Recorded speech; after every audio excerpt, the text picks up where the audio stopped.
Oggi emerge chiaramente che il ruolo della Regione, con la sua unità operativa Veneto Welfare, sta diventando anche un ruolo di mediazione tra le parti sociali e di regolamentazione. La nostra intenzione è quella di sostenere la bilateralità, di sostenere soprattutto tutto quella che è la sanità integrativa, ma in modo particolare la previdenza complementare. Questo perché? Perché indubbiamente il futuro ci richiede la presenza costante di un'alternativa alla previdenza di Stato. In questo noi stiamo promuovendo una molteplicità di iniziative, non ultima quella dell'11 aprile con il Welfare Day. A ottobre faremo una settimana intera sull'educazione finanziaria che coinvolgerà INPS e Camere di Commercio nel territorio e strumenti a sostegno delle analisi come il primo osservatorio sul welfare nel nord Italia e la costituzione anche di una Welfare Academy, un luogo in cui si possa pensare a nuovi modelli di welfare agganciati poi alla realtà contrattuale.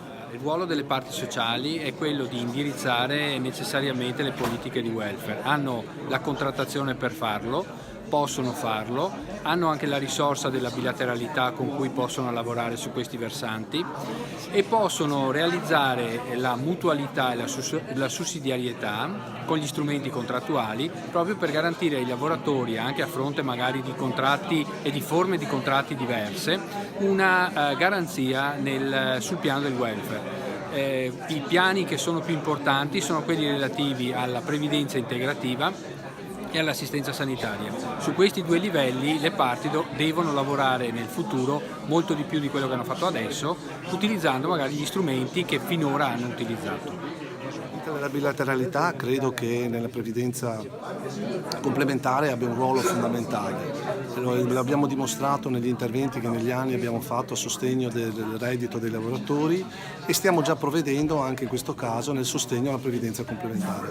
L'ente bilaterale oggi eroga la previdenza complementare ai lavoratori apprendisti che non ne avrebbero avuto diritto, ma noi riteniamo che questo ruolo della bilateralità deve essere a favore e a servizio di imprese e lavoratori. In questo caso i lavoratori traggono dei benefici da un'applicazione di una norma contrattuale. Oggi abbiamo trattato il tema della previdenza complementare e abbiamo visto che il fondo pensione fonte, quindi il fondo del terziario, ha attualmente 222.000 iscritti. Il potenziale è circa 6 milioni di iscritti, quindi c'è tanto da fare e quello che noi auspichiamo è una sinergia tra la contrattazione collettiva, le parti quindi istitutive, la bilateralità e niente, speriamo quindi di crescere e ringraziamo ovviamente la Regione Veneto e in particolare Treviso per averci invitato. Allora, l'iniziativa di stamattina è stata un'iniziativa molto interessante, focalizzata sulla coscienza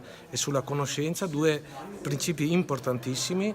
Ringrazio veramente anche tutti i relatori per l'apporto che hanno dato e quello che ne esce da questa iniziativa è l'importanza della previdenza complementare per tutti, in maniera particolare per i giovani e in maniera particolare per i lavoratori. Qui ora con lo strumento della bilateralità dobbiamo, come dire, dare gambe a questi criteri e a questi valori che abbiamo dato. Con la contrattazione, soprattutto quella territoriale, si può fare da volano ed è importante che i lavoratori capiscano il valore della previdenza come un valore sociale e complessivo.